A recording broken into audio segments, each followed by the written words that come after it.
Hallo, Moje, Jode Dach, herzlich willkommen auf meinem kleinen, bescheidenen Kanal. Ich bin der Leo, schön, dass ihr eingeschaltet habt.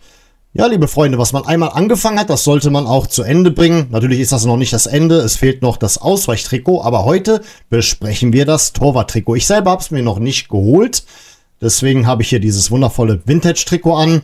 Ja, hinten ist Markus Pröll drauf, für die es interessiert. Mein quasi erstes Torwart-Idol, das ich wirklich so bewusst wahrgenommen habe beim ersten FC Köln. Aber das ist eine ganz, ganz andere Geschichte. Wichtig ist jetzt die Gegenwart.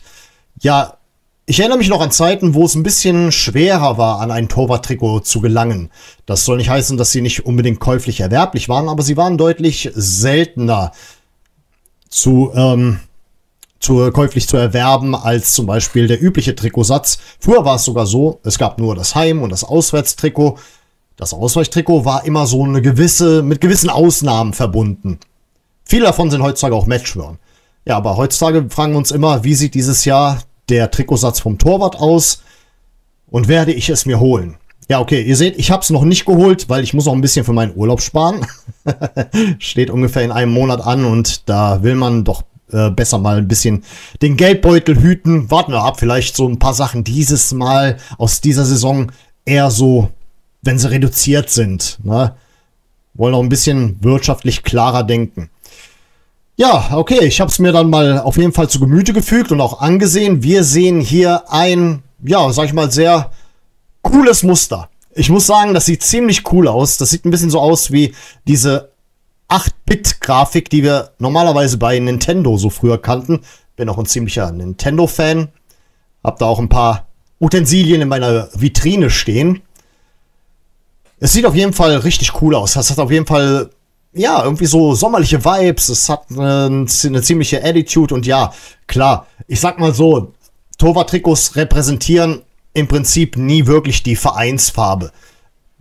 Das ist ja natürlich so gedacht, ne? Du sollst dich ja auch von deiner Mannschaft farblich unterscheiden, damit man den Torwart auch optisch unterscheiden kann. Ihr wisst die ganzen Argumente. Deswegen, klar, ein Torwart-Trikot ist meistens eher so ein modisches Accessoire für mich, dass ich zum Beispiel im Urlaub oder irgendwo anders bei einer Party oder sowas, die FC verbunden ist, dann vielleicht trage, wo halt die Vereinsfarben, ich sag mal, so eine untergeordnete Rolle spielen. Oder wenn du zum Beispiel bei einem Verein auswärts spielst, wie dieses Jahr gegen Ende der Saison in München, wo du dann sagst, du kannst kaum sagen, alle in Rot oder in Weiß, weil du weißt ja gar nicht, wozu rufen die Münchner Heimfans auf. Deswegen, für sowas sind solche Trikots immer ganz gut. Es ist auf jeden Fall ein nettes Sammlerstück. Und nun ja, ich habe hier einen kleinen Einspieler für euch. Ich war auf jeden Fall im FC-Shop, habe es mir etwas genauer in der Umkleidekabine zu Gemüte gefügt. Und von daher gehen wir doch mal ein bisschen ins Detail. So, und da haben wir nun das gute Stück. Vorne hat das Trikot, wie ich gesagt habe, diesen auffälligen 8-Bit-Look, der mich total an alte Nintendo-Spiele erinnert. Die Pixelblöcke in Gelb auf dem kräftigen Blau wirken frisch, sommerlich und einfach mal anders. Aber hier, pass auf, dieses Hummelwappen könnte abfallen, denn es ist nur aufgeflockt. Ja, dann wieder das übliche DVK. Versaut das Ganze ein bisschen farblich. Ja, und immer dran denken, Authentic Imperial. Hier an der Seite seht ihr es ja. Wegen dem Echtheitszertifikat. Ja, und hinten halt alles etwas so frei. Ihr habt ja den kleinen Geißbock gesehen, der mittlerweile sowas wie eine gewisse Tradition bei uns geworden ist. Hoffentlich bleibt das auch so.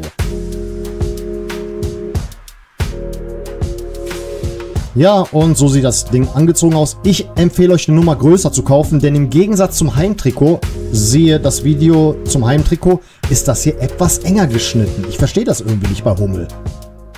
Gut, wie ihr schon gesehen habt, ich habe eigentlich nur zwei Dinge zu beanstanden.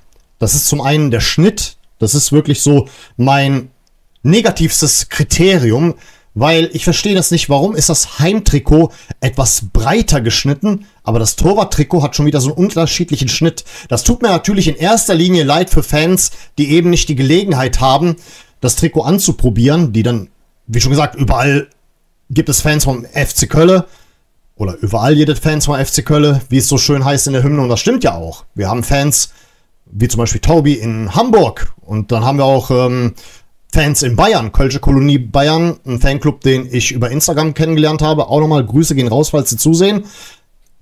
Es gibt sie überall und die haben ja auch nicht immer die Gelegenheit, zum Fanshop zu fahren und das da mal anzuprobieren. Und das müsst ihr. Ihr müsst das Trikot anprobieren. Das Problem ist, wenn ihr es zum Beispiel bestellt und ihr bestellt es euch mit einem Flock. In meinem Falle, wenn ich es dann tatsächlich kaufe, wird dann Ron-Robert Zieler drauf sein, denn Marvin Schwäbe habe ich schon. Das Problem ist, wenn ihr es einmal beflockt, dann wird das schwer mit der Reklamation. Soweit ich das richtig gelesen habe im Kleingedruckten. Und deswegen, ihr müsst es eigentlich anprobieren. Das Problem ist, ich mache mir halt Sorgen, wenn du zum Beispiel ein XXL kaufst, statt XL, wie ich es in diesem Video trage. Und das heißt nicht, dass ich ein konsequenter XL-Träger bin. Je nach Schnitt kann ich auch M tragen. Manchmal sogar, wenn es relaxed fit ist, sogar S.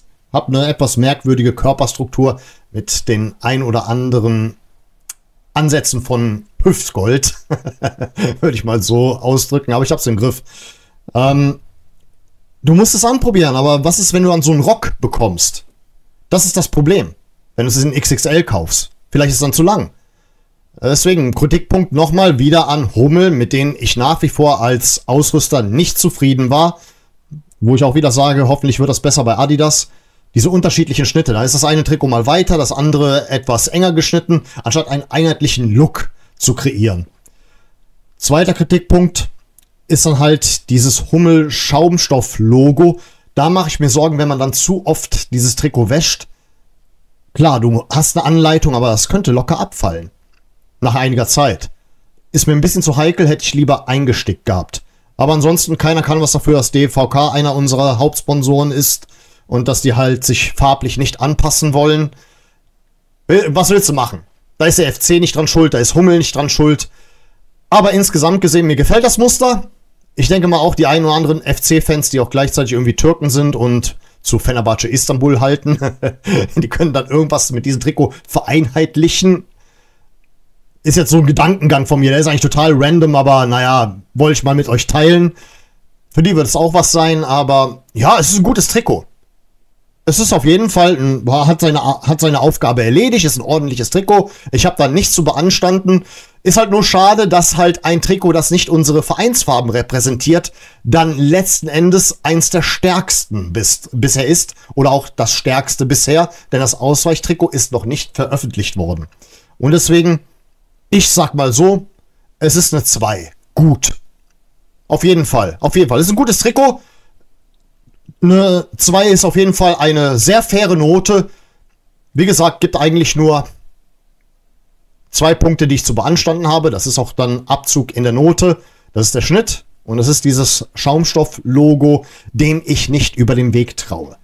Aber an und für sich, für die sich ein bisschen abgefuckt haben darüber, dass ich so hart ins Gericht gegangen bin mit den Trikots, da habt ihr es. Da habt ihr jetzt mal endlich eine positive Review. Und die kommt auch tatsächlich vom Herzen. Als Sammler lege ich es mir auf jeden Fall im Laufe der Saison zu. Bin ja in dem Punkt nahezu ein Komplettist, aber wie gesagt, muss für den Urlaub zurücklegen. Deswegen habt ihr es nicht hier live in Farbe, aber um den ganzen einen Kontext zu verleihen, habe ich dieses schöne Vintage-Torwart-Trikot angezogen. Das auch noch übrigens immer schön gemütlich war. Da waren noch Trikots noch teilweise entweder richtige Hemden, entweder Langarm- oder Kurzarmhemden. Und dann war das Torwart-Trikot im Prinzip sowas wie ein Pullover. Das ist, ich sag mal, es ist ziemlich warm hier drin und ich schwitze wie ein Puma. Naja, aber gut, da habt ihr eure positive Review. Dieses Trikot ist es dann im Nachhinein bisher geworden, das die beste Note erhalten hat. Und mehr habe ich auch dazu nicht zu sagen. In diesem Sinne, liebe Freunde, bis zum nächsten Video. Ich bedanke mich recht herzlich für eure Aufmerksamkeit. Vielen Dank fürs Zusehen und dann sage ich mal an der Stelle auf Wiedersehen. Denn wir uns doch wiedersehen.